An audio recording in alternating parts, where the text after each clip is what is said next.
In this complete guide, we're going to break down everything you need to know about river fishing. We're talking about reading water like a book, understanding exactly where fish position themselves and why, mastering the techniques that actually work in current, and choosing the right gear for different river conditions. But before we dive into the techniques and tactics, we need to start with the foundation. Understanding river structure and fish behavior is absolutely critical because everything else builds on this knowledge. Most anglers skip this part and jump straight to the flashy techniques, which is exactly why they struggle to catch fish consistently. Rivers are dynamic, living systems that are constantly changing. The current shapes every aspect of how fish live, feed, and position themselves. Unlike still water where fish can position anywhere, moving water creates specific zones where fish will be and other areas where they simply won't. Learning to identify these zones is the difference between fishing and actually catching fish. Let's start with current breaks, which are probably the most important feature you need to understand. Current breaks are areas where the flow is disrupted or slowed down, creating pockets of calmer water within the main flow. These spots are absolute magnets for fish because they provide relief from the constant energy expenditure of fighting current while still allowing easy access to food drifting downstream.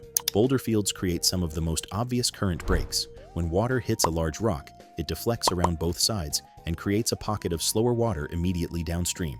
Fish will position themselves in these pockets, facing upstream, waiting for food to come to them. The key is understanding that fish won't be directly behind the rock where the current creates turbulence, but slightly downstream where the water settles into a more predictable flow pattern. If you're finding this helpful so far and want more tips on fishing, make sure to hit that subscribe button. It's free and helps me keep making videos like this for you. Undercut banks represent another prime current break that many anglers overlook. As water flows around bends, it erodes the outside bank, creating overhanging ledges. These undercuts provide both current relief and overhead cover, making them ideal holding spots for larger, more cautious fish. The deeper the undercut, the better the fishing potential. Eddies form where side currents meet the main flow, creating circular current patterns that trap food and provide easy feeding opportunities. You'll find eddies below points, behind large boulders, and anywhere the river's flow is redirected. Fish love these spots because food gets concentrated and they don't have to work hard to intercept it. Now, let's talk about depth changes,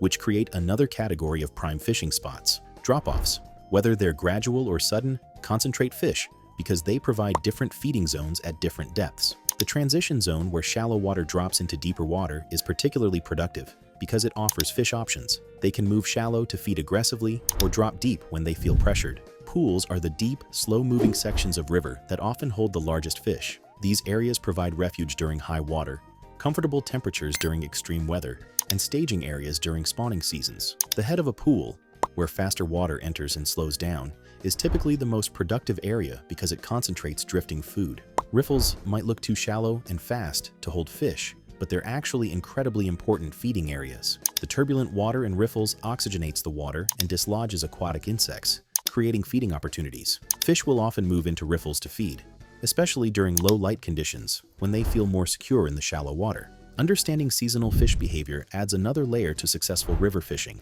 During spring, fish are often shallow and aggressive as they recover from winter and prepare for spawning. Summer finds fish seeking deeper, cooler water during the day but moving shallow during morning and evening feeding periods. Fall triggers aggressive feeding behavior as fish prepare for winter, while winter pushes fish to deeper, slower pools where they can conserve energy. Water temperature plays a massive role in fish activity levels and feeding behavior. Cold water slows fish metabolism, making them less aggressive and more selective about expending energy to feed. Warm water increases metabolism, making fish more active but also more oxygen dependent. The sweet spot for most species falls between 60 and 70 degrees, where fish are active but not stressed. Water clarity dramatically affects your approach and success rates.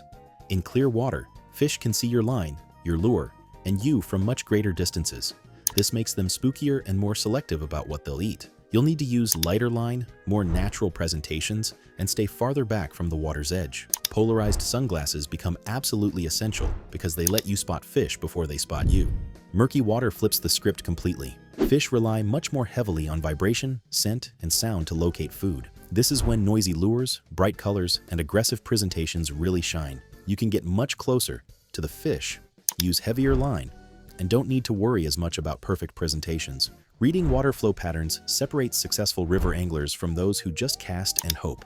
Fast water creates feeding opportunities, but also presents challenges. Fish in fast current are opportunistic feeders who need to make quick decisions about what to eat. Your presentations need to look natural but also get noticed quickly. Slow water requires a completely different mindset. Fish have more time to inspect your offering, which means your presentation needs to be nearly perfect. They can follow lures for long distances, examining every detail before deciding whether to strike. This is where finesse techniques and natural presentations become critical. Current seams are one of the most productive features that many anglers completely miss. These are the visible lines where fast current meets slow current. Food gets concentrated along these seams, and fish position themselves right on the edge where they can dart into the fast water to grab food, then immediately return to the slower current to rest. Now let's talk about the gear that actually matters for river fishing.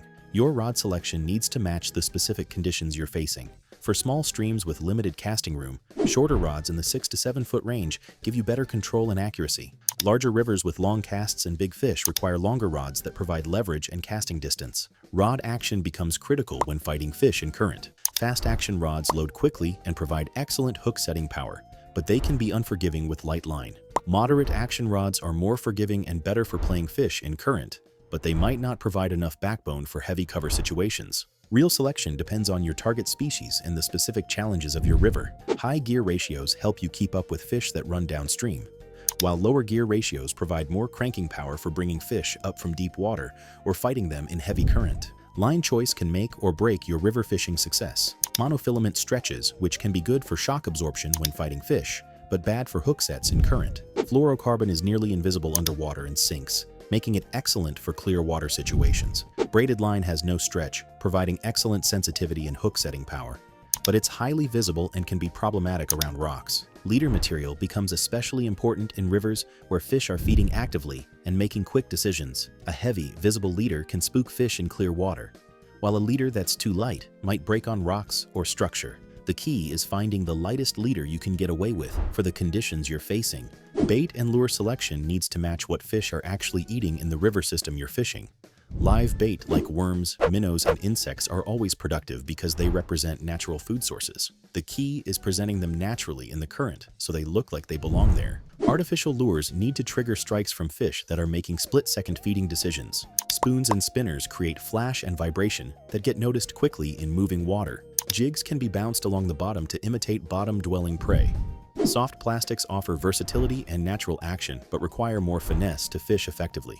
Crankbaits excel in rivers because they dive to specific depths and create vibration that cuts through current noise. The key is matching the running depth to the water you're fishing and choosing colors that stand out in the water clarity you're facing. Remember, becoming a successful river angler doesn't happen overnight, but armed with this knowledge, every trip to the water becomes a learning experience that builds your skills. Start applying these principles on your next fishing trip, and I guarantee you'll see the difference immediately. Your confidence will grow, your success rate will improve, and soon you'll be the angler others are watching, wondering how you consistently find fish when everyone else goes home empty-handed.